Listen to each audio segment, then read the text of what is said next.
Welcome to VTV Telugu news.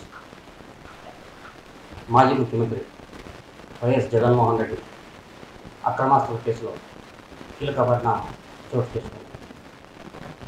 ఇవాళ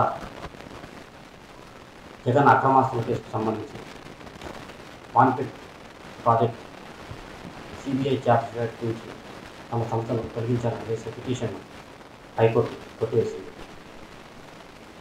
గతంలో ఈ అక్రమాస్తులకు సంబంధించి వాన్పిట్ సంస్థ చైర్మన్ అయిన నిమ్మగడ్డ ప్రసాద్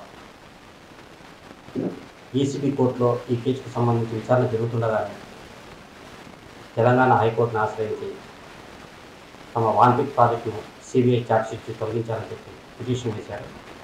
ఈ మేరకు ఆ సంస్థ వేసిన పిటిషన్ని అనుమతించిన హైకోర్టు ఆ ఉత్తర్వులను సవాల్ చేస్తూ సిబిఐ తమ వాదన వినకుండానే హైకోర్టు ఈ కేసును అనుమతించిందని, దీనికి సంబంధించిన ఉత్తర్వులను వెంటనే రద్దు చేయాలని చెప్పి సిబిఐ సుప్రీంకోర్టును ఆశ్రయించింది. ఈ మేరకు పూర్వపరాలను పరిశీలించిన అనంతరం సిబిఐ వివాదాన్ని క్షుణ్ణంగా విన్న అనంతరం సుప్రీంకోర్టు ధర్మాసనం హైకోర్టు ఉత్తర్వులను పునఃపరిశీలించి తిరిగి విచారణ చేపట్టాలని చెప్పి హైకోర్టు సర్వోన్నత న్యాయస్థానం ఆదేశాలు జారీ చేసింది. సర్వోన్నత న్యాయస్థానం ఆదేశాల మేరకు విచారణ స్వీకరించిన హైకోర్టు వాన్పిట్ సంస్థ వేసిన పిటిషన్ తిరస్కరించింది.